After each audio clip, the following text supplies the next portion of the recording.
Hello everyone दोस्तों, आज की इस वीडियो में मैं आप सभी के बीच पेपर 7 का ऑफिशियल एग्जामिनेशन पैटर्न डिस्कस करूंगा। आप सभी स्टूडेंट्स एक बार फिर से पेपर 7 का सिलेबस देख लीजिएगा और पेपर 7 का एग्जामिनेशन पैटर्न देख लीजिएगा। ये दो चीज़ देख लोगे, पेपर 7 आपका बढ़िया से क्लियर हो जाएगा। जो भी बेसिक डाउट आएगा आप कमेंट सेक्शन में ज़रूर लिखिएगा, मैं आपको उसका रिप्लाई दे दूंगा। दोस्तों, सिलेबस वाले वीडियो में कल मैंने आपको बताया था पेपर 7 का सिलेबस टोटल 4 ग्रुप में बटा हुआ है। पहला जो ग्रुप है वो है पोयम का, और पोयम सेक्शन में अराउंड 11 अलग अलग पोएट का ढेरों पोयम आपको पढ़ना होता है। दूसरा जो ग्रुप है सिलेबस का, उसमें एस्से मेंशन है, और एस्से में टोटल 6 से 7 एस्से है जो कि अलग अलग राइटर का है। तीसरा जो सेक्शन है वो है आपका शॉर्ट स्टोरी का। शॉर्ट स्टोरी में भी आपको 8 अलग अलग राइटर का 8 आसपास शॉर्ट स्टोरी पढ़ना होता है।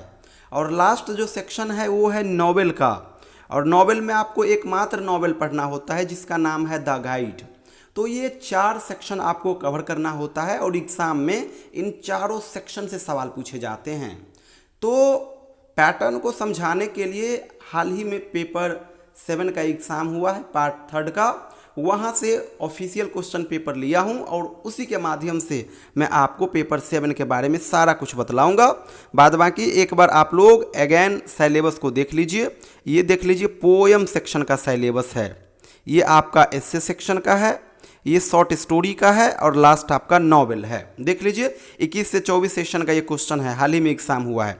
पहला जो सवाल आएगा वो कुछ इस प्रकार से आएगा, और पहले नंबर सवाल में टोटल 4 एक्सप्लेनेशन के सवाल आपको सॉल्व करना होगा। और सवाल कुछ इस प्रकार से रहेगा, जैसे कि ए नंबर का सवाल हो गया तो ए हो गया, और इसमें और करके एक अल्टरनेटिव ऑप्शन आपके पास, कहने का अर्थ इन दो में से कोई एक का आंसर लिखोगे। इसी प्रकार से दूसरा नंबर एक्सप्लेनेशन का भी सवाल रहेगा, यहाँ पे भी सवाल और करके अल्टरनेटिव ऑप्शन भी आपके पास होगा। इन दो में से कोई एक का आंसर यहाँ से भी आपको देना होगा। सी नंबर में भी वही चीज़ है, 2 सवाल रहेगा, कोई एक आपको चूज करके सॉल्व करना होगा। और डी नंबर में भी वही सिस्टम रहेगा, कोई एक का आंसर आप दोगे। तो यहाँ पे 4 सवाल हो गया। अब मैं आपको बताता हूँ कि ये 4 सवाल कहाँ का है। ये चारों सवाल 4 अलग अलग सेक्शन से है। एक सवाल रहेगा आपका पोयम सेक्शन से, एक सवाल रहेगा एस्से सेक्शन से, एक सवाल रहेगा शॉर्ट स्टोरी सेक्शन से, और एक सवाल रहेगा नॉवेल सेक्शन से। 4 सेक्शन है, चारों सेक्शन से एक एक करके सवाल आएगा। तो 4 सवाल हो गया, एक सवाल 8 मार्क्स का, तो 4 सवाल 32 मार्क्स का।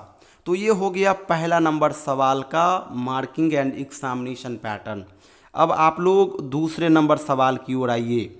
दूसरा नंबर सवाल को थोड़ा गौर से सुनिएगा और वीडियो को बढ़िया से देखिएगा।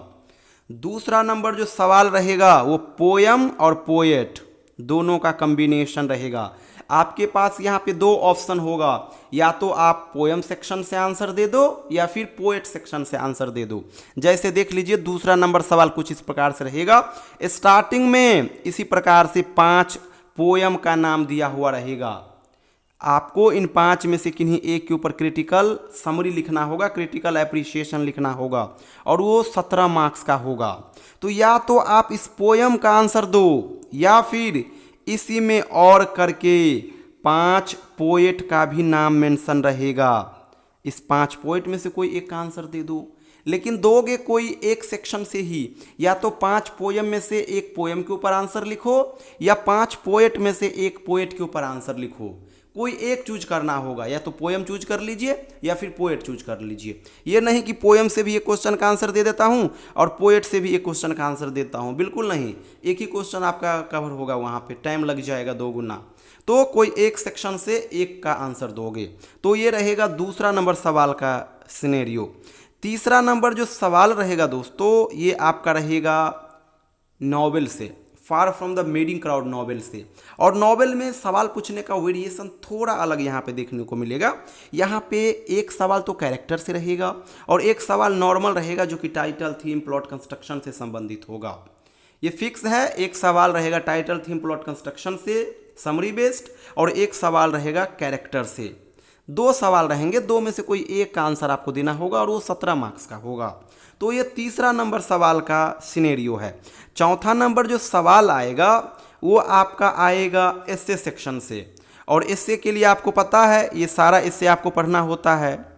ये 7 अलग अलग राइटर का 7 एस्से है, और एग्जाम में यहीं से 2 सवाल आएगा डायरेक्ट एस्से का नाम रहेगा। जैसे देख लीजिए, इस बार पूछा एजुकेशन फॉर न्यू इंडिया, और एक है द सीक्रेट ऑफ वर्क। इसी प्रकार से 2 सवाल आएगा, इन 2 में से कोई एक का ही आंसर आप दोगे और वो 17 मार्क्स का होगा। तो ये हो गया चौथा नंबर सवाल। 5वां नंबर सवाल आएगा आपका शॉर्ट स्टोरी सेक्शन से, और शॉर्ट स्टोरी में आपको पता है ये सारा आपके सिलेबस में मेंशन है। टोटल 8 शॉर्ट स्टोरी आपको पढ़ना होता है। तो इन्हीं 8 शॉर्ट स्टोरी से आपके एग्जाम में 2 सवाल आएंगे। देख लीजिए, इस बार आया हुआ है द ब्रदर्स और एक है स्पैरोज। देख लीजिए, ये रहा स्पैरोज और ये रहा द ब्रदर्स। सिलेबस से बाहर सवाल कभी नहीं आएंगे। तो इसी प्रकार से 2 शॉर्ट स्टोरी आएंगे, एक का आपको जवाब देना होगा और वो हो जाएगा 17 मार्क्स का। तो दोस्तों 32 मार्क्स का आपका पहला नंबर एक्सप्लेनेशन का सवाल, उसके बाद दूसरा नंबर सवाल, तीसरा नंबर सवाल, चौथा नंबर सवाल और 5वां नंबर सवाल। ये चारों सवाल 17-17 मार्क्स करके। तो 17 चौके 68 मार्क्स का ये लॉन्ग क्वेश्चन और 32 मार्क्स का एक्सप्लेनेशन का क्वेश्चन। 100 मार्क्स हो गया, और 100 मार्क्स का ही पेपर 7 का एग्जाम होता है। तो ये हो गया पेपर 7 का मार्किंग एंड एग्जामिनेशन पैटर्न। आइए अब मैं आपको पार्ट 3 बैच के बारे में सारा इन्फॉर्मेशन देता हूं। दोस्तों पार्ट 3 में इंग्लिश ऑनर्स के कुल 4 पेपर होते हैं। पेपर 5, पेपर 6, पेपर 7 और पेपर 8। इनके अलावा एक 5वां पेपर भी होता है जो कि GES है, जनरल एंड एनवायरमेंटल स्टडीज़, और ये 100 मार्क्स का पेपर होता है। MCQ फॉर्मेट में क्वेश्चन आते हैं और सभी स्टूडेंट्स के लिए कंपलसरी होते हैं। मैं आपको अपने बैच के माध्यम से इन 4-5 पेपर का बढ़िया से तैयारी करा दूंगा, साथ में सारा नोट शेयर कर दूंगा। अगर नोट्स की बात करोगे तो मैं आपको हर एक पेपर का सिंपल लैंग्वेज में लिखा हुआ hand retain class note share कर दूंगा, और वो गेस पेपर का काम करेगा, और एग्जाम में इसी गेस पेपर से A to Z question match करेंगे। तो ये गेस क्वेश्चन का कंटेंट हो गया। इसके अलावा 2017 से लेकर के 2024 तक का पेपर वाइज मैं आपको क्वेश्चन बैंक शेयर कर दूंगा। हर एक पेपर का ऑफिशियल सिलेबस शेयर कर दूंगा जो कि LNMU की ओर से जारी किया गया है।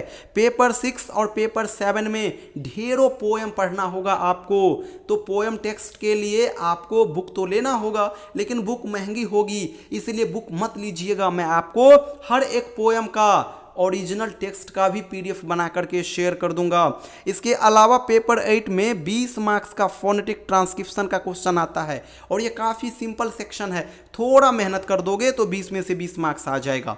तो इसके लिए भी मैं आपको separate PDF plus separate content दूंगा। और हाँ, सबसे ज़्यादा इंपॉर्टेंट एक्सप्लेनेशन का क्वेश्चन, टोटल 80 मार्क्स का क्वेश्चन आएगा आपके पेपर में। पेपर 5 में 15 मार्क्स का, पेपर 6 में 32 मार्क्स का, और पेपर 7 में भी 32 मार्क्स का। तो मैं आपको ओवरऑल ये सारा कंटेंट शेयर करूंगा। वीडियो जो होगा वो मंडे टू फ्राइडे में आपको लगातार शेयर करूंगा। संडे सैटरडे को मैं ऑफ रखूंगा क्लास, और केवल डाउट लूंगा। आप डायरेक्ट मुझे कॉल करोगे, कॉल के माध्यम से ही मैं आपका सारा डाउट लूंगा। कमेंट्स करके या फिर मैसेज करके मैं डाउट नहीं लूंगा, डायरेक्ट कॉल के माध्यम से आपसे 5 मिनट 7 मिनट बात करूंगा और सारा डाउट को रिजॉल्व करूंगा। तो आप में से जो स्टूडेंट्स इंटरेस्टेड हो, हमारे साथ जुड़ करके घर बैठे बढ़िया से तैयारी करना चाहते हो, वो मुझे इस नंबर पे व्हाट्सअप मैसेज करें। मेरा व्हाट्सअप नंबर है 7048928746। Thank you so much everyone.